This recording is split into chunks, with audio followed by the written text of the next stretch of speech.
We commonly encounter bacterial infections in the ICU, but occasionally we see viral infections also in the ICU. I have privilege of interviewing Dr. Rajesh Chawla. Dr. Rajesh Chawla is Senior Consultant Pulmonology and Critical Care at Indraprasth Apollo Hospital. Dr. Rajesh Chawla is the brain behind this course. Dr. Rajesh Chawla is Chief Coordinator and Moderator Critical Care Infectious Disease E-Course. What are the common respiratory viruses which are present in the ICU?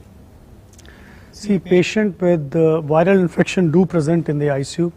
They could be respiratory viruses, there could be CNS viruses, there could be viral myocarditis because of viruses, even the gastroenteritis could be because of viruses. An immunocompromised patient, there are like CMV, these patients could also present in the ICU. Now, as you asked, the respiratory viruses, influenza A and B are the commonest viruses which present in the ICU.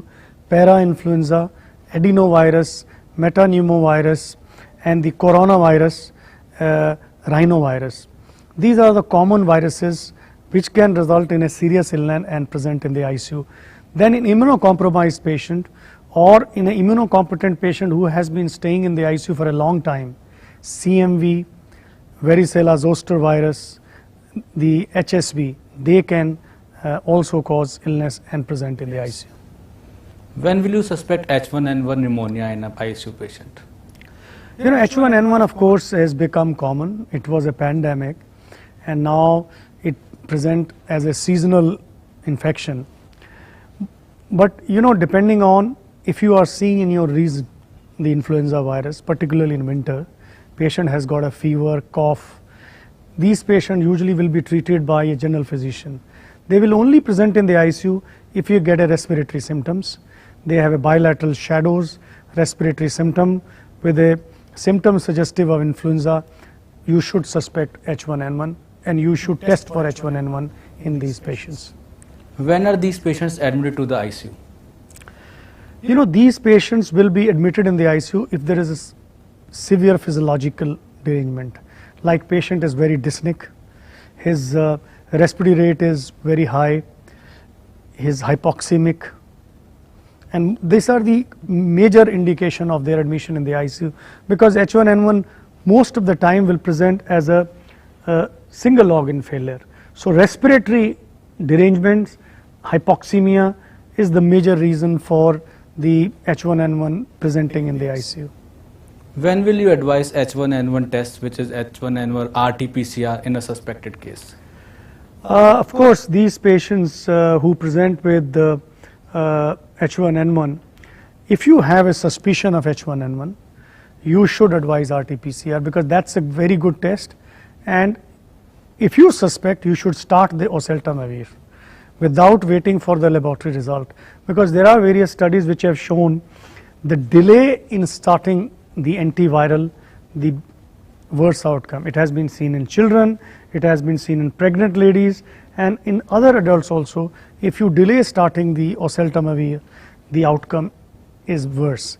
So if you suspect, of course you will start, and if a person has landed in the ICU, I am talking if patient has landed in the ICU, you have to start the antiviral treatment.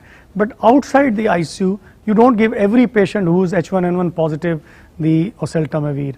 Like a normal patient who's got a simple cold and fever, you don't give it unless he gets admitted, he's got complication, he's very young, like less than 2 years or more than 65 years, pregnant ladies, obese patients, chronic medical conditions like the chronic liver failure, hepatic failure, the heart conditions.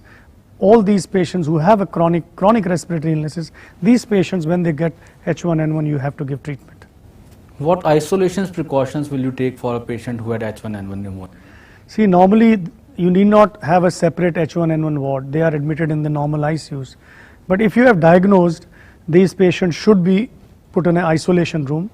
Healthcare givers who are taking care of these patients should wear an N95 mask. Do you give prophylaxis to healthcare workers who come across patients with H1N1 pneumonia for prophylaxis of H1N1? No, healthcare workers actually nowadays, if they are wearing N95, routinely it is not advised to give it prophylaxis to these patients. But prophylaxis given in a family, like if patient is in a high risk, which I just enumerated, pregnant ladies, an obese patient, elderly patients, and suffering from chronic medical conditions, if they have an exposure, in them you may consider giving prophylaxis to these patients. When will you give antiviral therapy, and what will be the outcome benefits with antiviral therapy? As I enumerated, these are the only indications, and the outcome they have seen the mortality benefit. That if you give antiviral as compared to patient, you don't give antiviral in a serious patient, the outcome is going to differ. So it is important that in a serious patient where you have diagnosed H1N1, you should give antiviral treatment. What dose of oseltamivir will you subscribe? It is given 75 milligram twice a day for 5 days. In a seriously ill patient, it is recommended that you could give 150 milligram twice a day. It is recommended up to 5 days, but one can give for longer period in certain patients who are very seriously ill, because the shedding of viruses normally starts 1 day before the illness and about 5 to 7 days after, but in certain individual it can go up to 2 weeks. What are your views on usage of corticosteroids in severe H1N1 pneumonia? See, there are a lot of studies which are against corticosteroids, although there are few results which show the benefit, but the consensus is by and large that you should not use steroids. They are detrimental in patients of H1N1 or any other viral infections. H1N1 ARDS with refractory hypoxemia, will you refrain from using steroids? Yes, I would still refrain from using steroids even in these patients. How do you prevent aerosolized dissemination of virus? You see, I think one needs to be very careful when you are nebulizing, when you are doing non-invasive ventilation, where you are disconnecting circuit for suction. You should always take precautions. The workers should wear an N95 mask, and they should take care that they are not directly exposed to the air coming out of these. Apart from And always, all these patients should be in a place where there is air exchanges in that room. Apart from respiratory viral infections, we also come across neurological infections, which I already pointed out. How will you confirm HSV encephalitis? See, of course, the HSV encephalitis, you have to do a CSF, and the antigen is present, and most of the time the HSV encephalitis is diagnosed or suspected on an MRI, and the earlier you start treatment for HSV, the better is the outcome in these. And this is probably HSV encephalitis is the one of the condition where if you give acyclovir, the results are extremely good in these patients. What is your experience of CMV related infections in ICU? CMV normally does not present that much in an immunocompetent. It does present in an immunocompromised patient, particularly patient solid lung transplants, patient on steroids, patients who have HIV. These are the patients who will present with CMV. It can present as a febrile illness, it can present as a pneumonitis, gastroenteritis, it can present as a retinitis, encephalitis, it can present in various forms. Whatever experience I have is predominantly of the CMV pneumonitis. The diagnosis of these now with the availability of the PCR, and you get a viral load, it has become much easier. You should get a blood or plasma for PCR testing in these patients, and wherever possible you should send tissue. Like if you do a lung biopsy, transbronchial lung biopsy, you should send for culture and for the histopathology.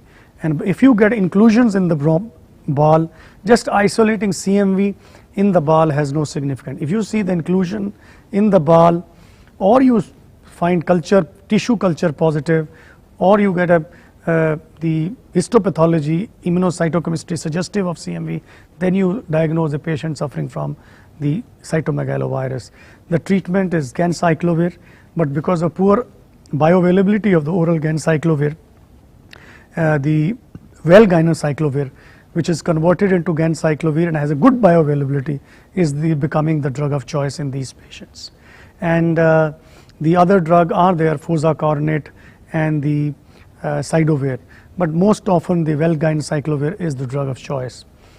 Then all these patients of solid lung transplant, you should give the CMV prophylaxis in these patients in the form of Velgain-cyclovir. We come across viral infections quite a lot in our ICUs. Will you like to summarize the management of viral infections in the ICU? See, viral infections do present in ICU, and they can present in varied forms. They can present as a respiratory illness, neurological illness, viral myocarditis, gastrointestinal illness, or in an immunocompromised host. Respiratory illness is the commonest in which the viruses will present in the ICU. And one has to try to prove as far as possible, and tests are available particularly for the influenza virus and the H1N1 viruses.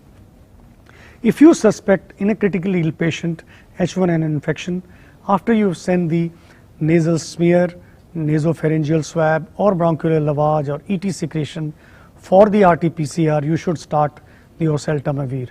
Even if you have not sent the samples, you should start oseltamivir as early as possible, because the outcome will differ if you delay starting the antiviral treatment. Viral myocarditis predominantly presents as a cardiac failure. Coxsackie A and B are the enteroviruses are the one which cause viral myocarditis, and you have to manage these patients on the lines of the supportive treatment, giving the treatment for heart failure, and if there is a availability of the assist device, sometime you have to give assist device, and of course in addition to the antiviral treatment. If the ventricular assist device is applied, although not that common in the Indian subcontinent, but in Western world they use in viral myocarditis ventricular assist device if patient is not responding till the patient gets better or goes for a cardiac transplantation. The viral infection can present because of neurological complication, HSV and encephalitis being commonest, and if you are suspecting, start acyclovir as early as possible. CMV infection again can present in the ICU in immunocompromised host. One should try to prove the diagnosis by getting a viral load by PCR assay and put them as early as possible on the Velgain-cyclovir and monitor the viral load every weekly till it becomes negative. So viral infection do present, and with time, with more people recognizing these infection, it has become important that we treat them appropriately, and the outcome will also become better. Thank you very much.